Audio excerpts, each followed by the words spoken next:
नमस्कार. लग्नानंतर होईलच प्रेम या मालिकेच्या आजच्या भागामध्ये मी तुम्हा सर्वांचे अगदी मनपूर्वक स्वागत करते. आजच्या भागामध्ये आपल्याला पाहायला मिळतं की जीवा नंदिनीच्या हातात चुडा भरत नंदिनीला म्हणतो, आज फक्त तू, मी आणि हा हिरवा चुडा असं म्हणत आता चुड्यातील एक एक बांगडी जीवा नंदिनीच्या हातात घालत असतो. तर दुसरीकडे आता पार्थही काव्यासाठी हिरवा चुडा घेऊन आलेला असतो आणि हिरवा चुडा काव्याला दाखवत म्हणतो, ही तुझ्यासाठी आणलेली सगळ्यात अनमोल अशी भेटवस्तू. काव्यालाही ती भेटवस्तू म्हणजेच हिरवा चुडा खूप आवडलेला असतो. आता पार्थ स्वतःच्या हाताने काव्याच्या हातामध्ये हिरवा चुडा घालत असतो आणि त्याचवेळी बांगडी वाढवताच काव्या मोठ्यानेच बोलते, आई गं. तर पार्थला वाटतं की काव्याला लागलं असावं. तो मायेची फुंकर घालतो आणि काव्याला विचारतो, काय झालं, लागलंय का?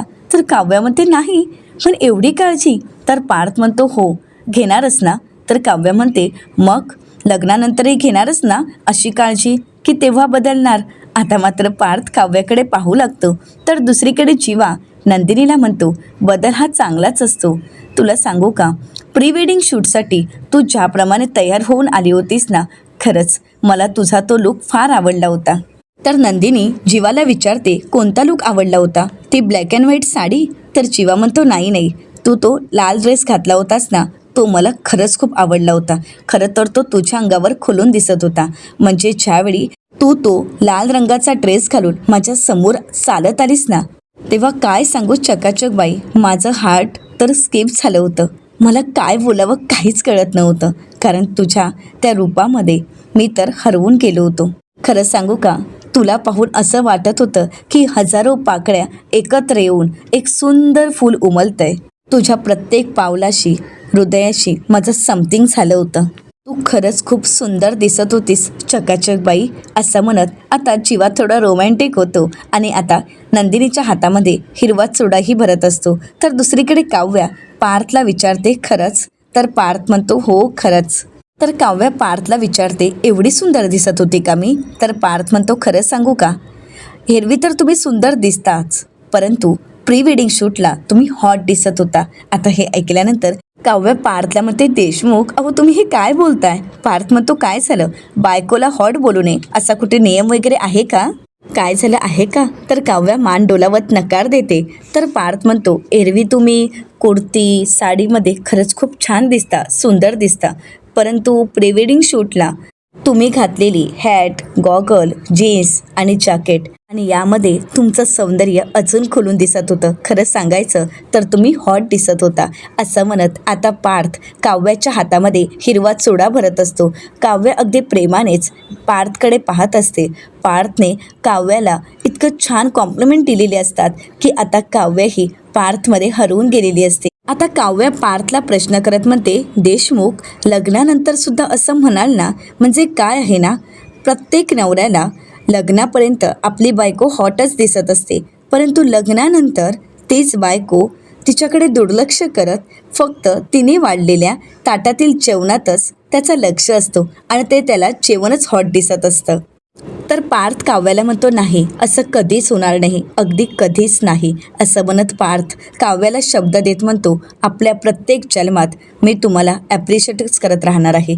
प्रत्येक वेळी तुमचा हात हातात घेऊन तुमची साथ देणार आहे. तर नंदिनी म्हणते, प्रत्येक जन्मात म्हणजे? तर जीवा नंदिनीला म्हणतो, तू ज्यावेळी ती ब्लॅक अँड व्हाईट साडी नेसून आली होतीस ना, त्यावेळी अगदी 16च्या हिरोईनप्रमाणे दिसत होतीस.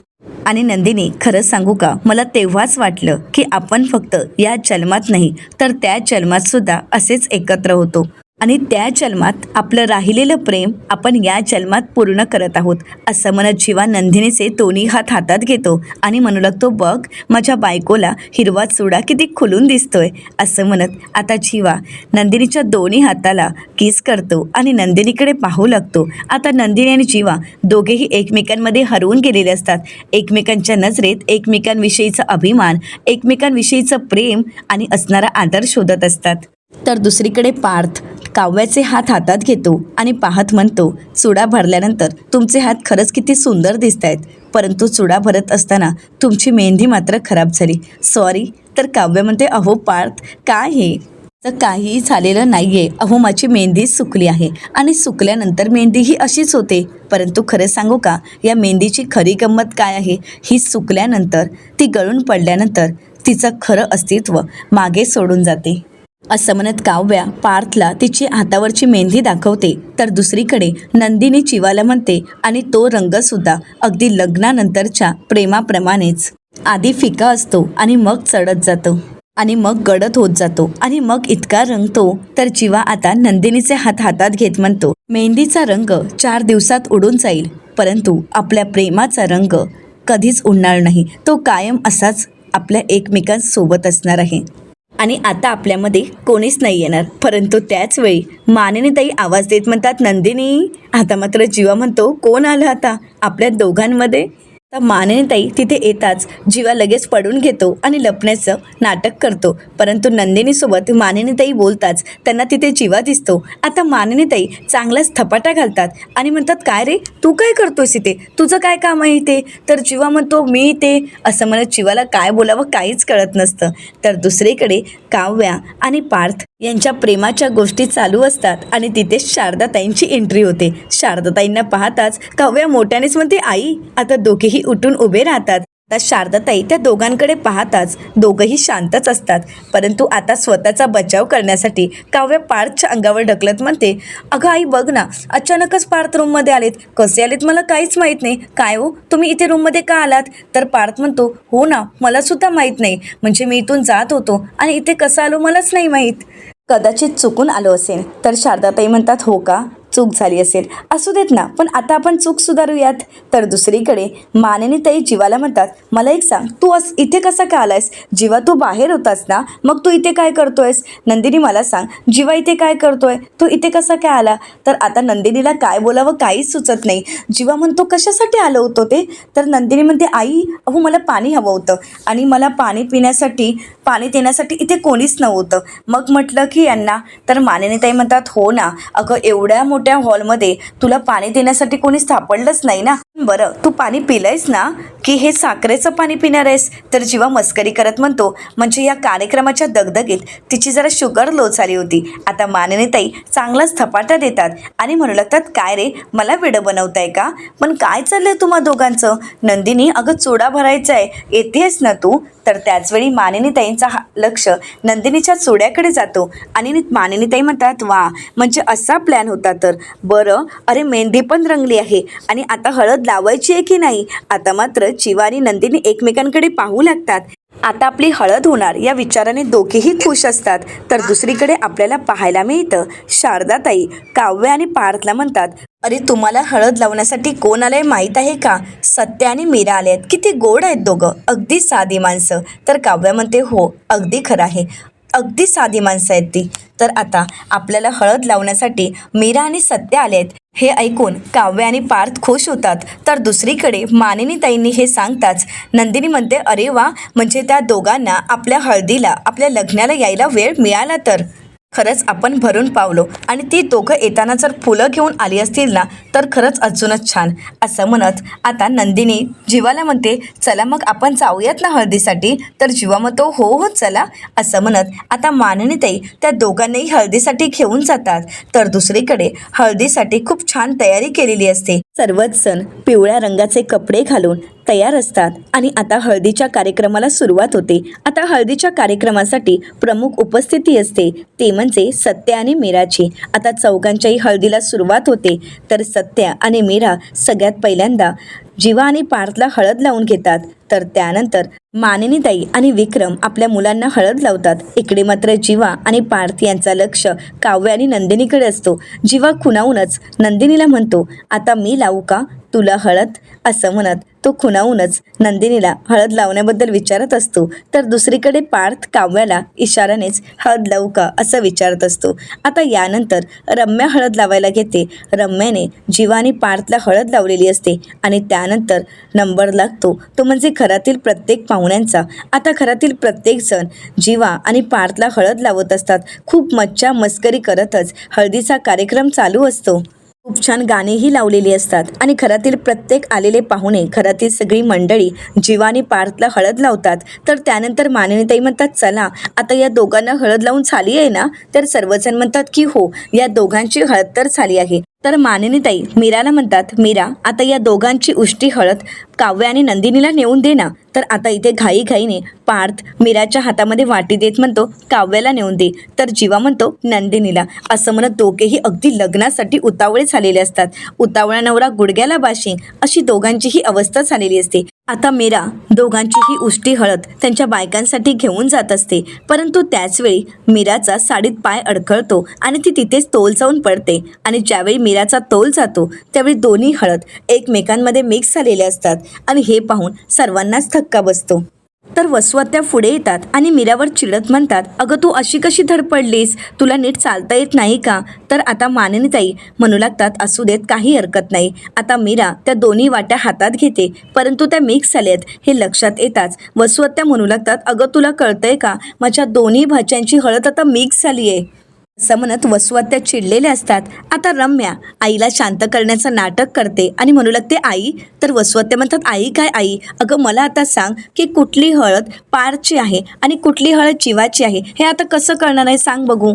तर मानिनीताई वसुआत्यांना शांत करतात आणि म्हणू लागतात, वसुताई अहो शांत व्हा जरा. अहो ती आपल्या घरची पाहुणी आहे, मग तुम्ही तिच्यावर का ओरडताय? असं म्हणत आता वसुआत्यांना मानिनीताई शांत करतात. परंतु मीराला खूप वाईट वाटतं की आपल्यामुळे आज हळद मिक्स झाली आहे, आपल्यामुळे हळदीच्या कार्यक्रमांमध्ये विघ्न आलं. तर आता सत्या मीराला विचारतो, अगं काय झालं? तू अशी कशी अडखळलीस, अशी कशी पडलीस तू? तर मीराला तर काहीच कळत नसतं, परंतु सत्याच्या सगळं काही लक्षात आलेलं असतं आणि म्हणूनच सत्या म्हणतो, या लग्नात खोड्या घालण्यासाठी मुद्दाम कोणीतरी हे सगळं काही करत आहे. असं म्हणत सत्या आता रम्याकडे पाहतो. तर रम्या आता सत्याला म्हणते, तुम्ही असे माझ्याकडे का पाहताय? तुम्हाला वाटतंय की हे सगळं काही मी केलं आहे? अहो मी तर इथे सगळ्यांसोबतच आहे ना. तर आता सत्या म्हणतो, हो की तुम्ही इथे सगळ्यांसोबत आहातच, परंतु कसं असतं ना, खोडा घालायचं असेल तर त्यासाठी कोणाच्याही मदतीने घालू शकता. मग आता तुम्ही स्वतः घातला किंवा कोणाच्या तरी मदतीने घातला तरीसुद्धा जे व्हायचं ते झालंच ना. तर रम्या म्हणते, पण या सगळ्यात माझी काय चूक आहे? तर सत्या काही बोलणार तर काव्य म्हणू लागते, सत्या दादा या सगळ्यामध्ये खरंच रम्याची काही चूक नाही आहे. मीरा स्वतःचीच अशी अडखळून पडली आहे ना.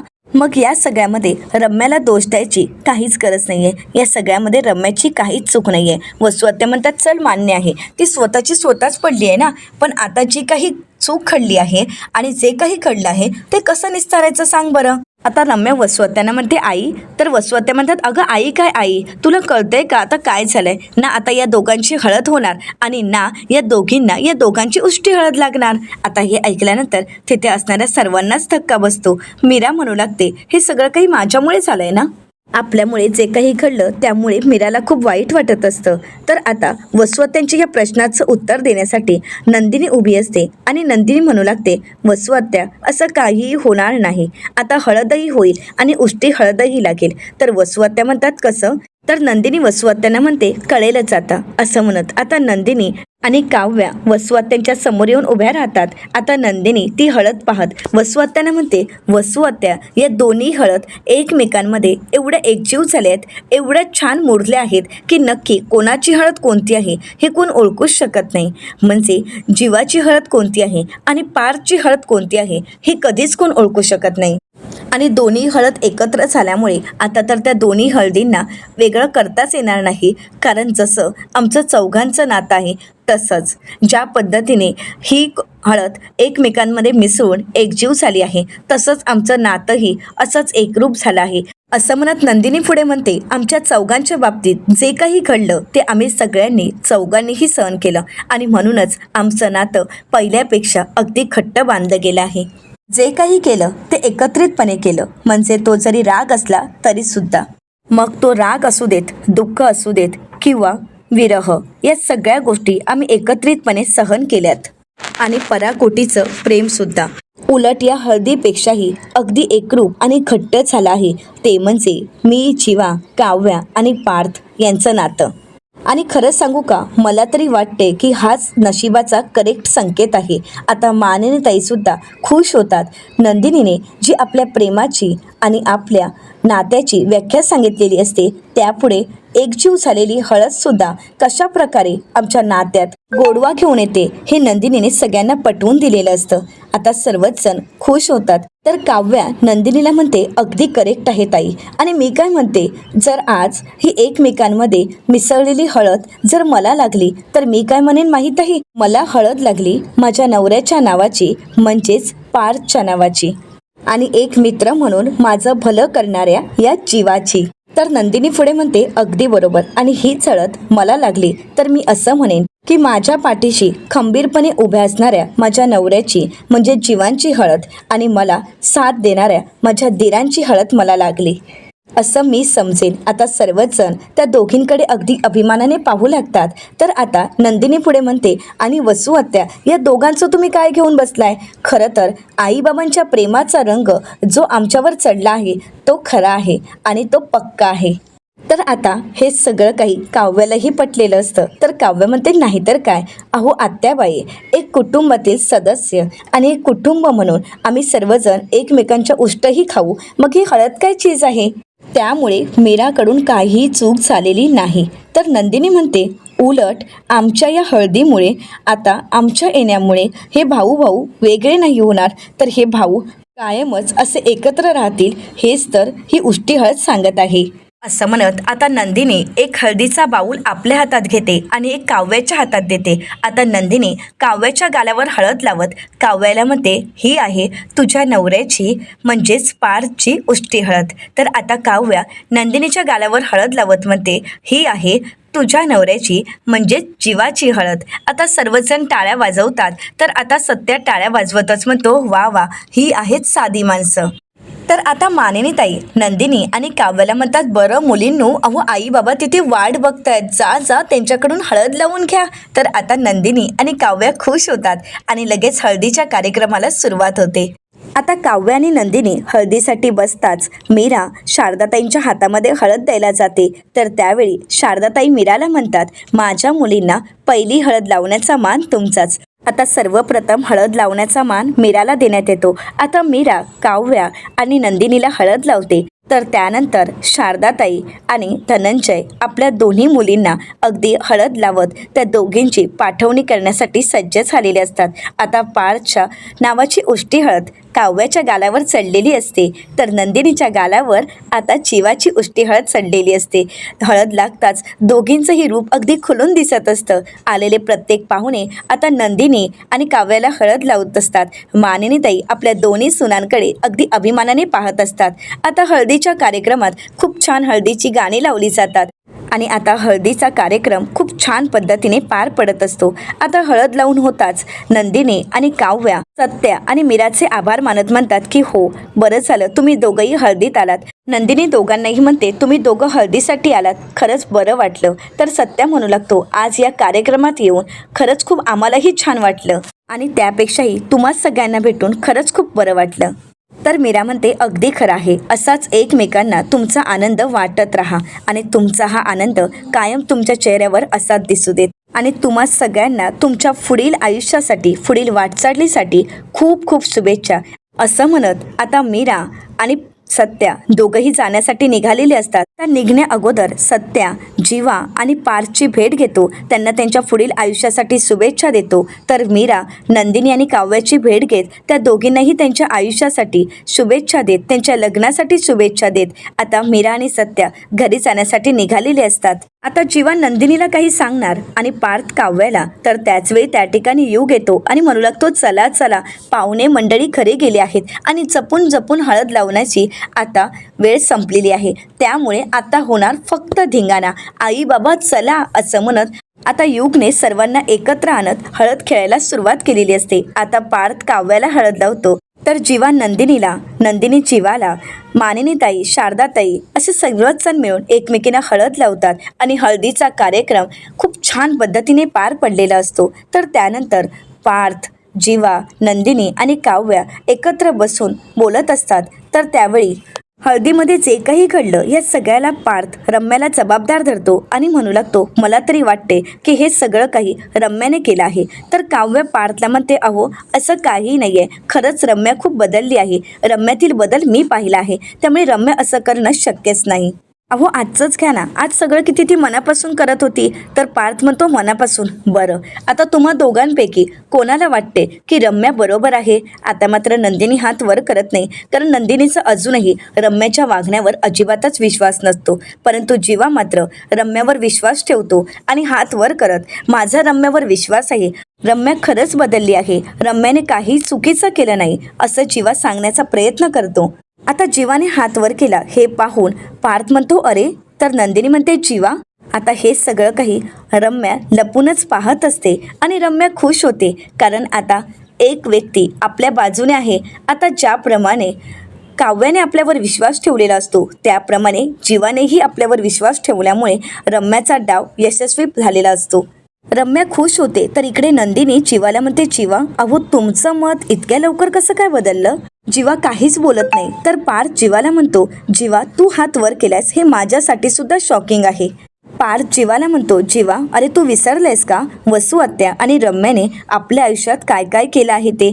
आपल्या आनंदांवर नेहमीच विझण घालण्याचं काम त्यांनी अगदी नेहमीच यशस्वीपणे पार पाडलं आहे. प्रत्येक वेळी त्यांनी आपला आनंद हिरावून घेण्याचा प्रयत्न केला आहे आणि प्रत्येक वेळी त्यांनी आपल्याला कायमच रडवण्याचा, त्रास देण्याचा प्रयत्न केला आणि तरीसुद्धा आज तू त्या रम्यावर विश्वास ठेवतोयस. तर जीवा पार्थला म्हणतो, नाही दादा, तुझं अगदी बरोबर आहे, मला तुझं म्हणणं पटतंय, परंतु यावेळी रम्यामध्ये झालेला बदल मी पाहिला आहे. आता काव्यसुद्धा पार्थला समजावण्याचा प्रयत्न करते आणि रम्या बदलली आहे हे सांगण्याचा, दाखवून देण्याचा प्रयत्न करत असते. आता दोन तर खेळाडू आपल्या बाजूने वळले आहेत हे पाहून रम्या खुश होते आणि रम्या मनाशीच म्हणते, चला माझं काम झालं. आधी ही काव्या आणि आता हा जीवा, 2 विकेट तर गेलेच. आता बघाच उद्या संगीतमध्ये काय होतंय, असं म्हणत आता रम्या पार्थ नक्की पुढे काय बोलत आहे ऐकत असते. तर इकडे आता रम्याविषयी पार्थ बोलतो की प्रश्न फक्त रम्यातील बदलाचा नाहीये, असं म्हणत पार्थ पुढे काही बोलणार, परंतु त्याच वेळी त्या ठिकाणी मानिनीताई आणि विक्रम आलेले असतात. तर विक्रम मानिनीताईंना म्हणतात, पाहिलंस? आता मात्र मानिनीताई डोक्यावरच हात मारतात. तर विक्रम म्हणतात, काय झालं, हरलीस ना? मी म्हणालो होतो ना, आता बघ मी जिंकलो की नाही, चल 500 रुपये काढ बरं. तर मानिनीताई म्हणतात, गप्प बस रे, काय हे विक्रम तुझं? तर विक्रम म्हणतात, मग काय झालं, मी तुला अगोदरच म्हणालो होतो की माझ्यासोबत पैज लावू नको, तू हरशील, परंतु नाही, तुला तुझ्या मुलांवरचा विश्वास, पण मला माहीत आहे ना की माझी मुलं कशी आहेत. आता या दोघांचं बोलणं पाहून इकडे जीवा म्हणू लागतो, यांचं तर ना नेहमी भलतंच सुरू असतो. ओ लव बर्ड्स, काय चाललंय तुमचं, या इकडे या, असं म्हणत आता जीवा त्या दोघांना बोलावून घेतो. आता जीवा विक्रम यांना विचारतो, काय मग कसली पैसे लागली होती? तर विक्रम म्हणतात, काही नाही रे, ही आता 500 रुपये द्यायला बघत नाहीये. अरे ही काय म्हणाली होती की मुलं चोपली असतील, पण मी तिला म्हणालो की मुलं एवढ्यात चोपणार नाहीत, आणि बघ शेवटी काय, मीच जिंकलो. काय म्हणे, तिच्या मुलांवरचा विश्वास, तिला वाटत होतं की आपली मुलं एवढा चोपली असतील. तर मानिनीताई म्हणतात, हो ना, मला तरी तसंच वाटलं होतं की आज दिवसभर एवढ्या थकला आहात म्हणजे झोपी गेला असाल, पण तुम्ही तर विक्रम म्हणतात, काय गं मानिनी, अगं आता तर त्यांचे जागरण करायचे, रात्र जागवायचे दिवस आहेत. जीवा म्हणतो, काय चाललंय तुमचं? तर मानिनीताई म्हणतात, अहो पण उद्या संगीत आहे, उद्या संगीतच्या कार्यक्रमामध्ये जर यांची झोप पूर्ण नाही झाली तर यांचे डोळे असे मोठे मोठे दिसतील. तर आता पार्थ, नंदिनी, जीवा आणि काव्य हसू लागतात. आता मानिनीताई त्या चौघांना प्रश्न करत म्हणतात की आता मला सांगा, तुम्ही चौघजण अजूनपर्यंत इथे जागे राहून काय करताय? आता मात्र चौघांना काय बोलावं काहीच कळत नाही. तर येणाऱ्या पुढील भागामध्ये आपल्याला संगीतची धमाल पाहायला मिळते आणि संगीतसाठी आपल्या सर्वांचे लाडकेच ऊर्जा आणि शौर्य असतात. आता ऊर्जा आणि शौर्य यांनी तर जीवा आणि नंदिनीची नक्कल केलेली असते आणि त्यावरच त्यांनी डान्स केलेला असतो. तर सगळ्यांचेच आवडते सखी आणि कान्हाही असतात. आता सखी अगदी काव्य बनून आलेली असते आणि कान्हा पार्थ. आता यांनी सुद्धा पार्थ आणि काव्याची नक्कल करतच त्यावर डान्स केलेला असतो. आता सर्वच जण एकत्र येऊन संगीतचा कार्यक्रम अगदी दणक्यात साजरा करतात. आता पुढे लग्नाचा कार्यक्रम कशा पद्धतीने पार पडेल हे पाहणं अतिशय रंजक ठरणार असणार आहे. मित्रांनो, अशाच मालिकांचे नवनवीन अपडेट पाहण्यासाठी चॅनलला नक्कीच सबस्क्राईब करा. आजचा व्हिडिओ तुम्हाला कसा वाटला हे कमेंट करून नक्कीच कळवा. आजचा हा व्हिडिओ तुम्हाला जर आवडला असेल तर व्हिडिओला लाईक करायलाही विसरू नका. व्हिडिओ पाहिल्याबद्दल तुम्हा सर्वांचे अगदी मनपूर्वक धन्यवाद.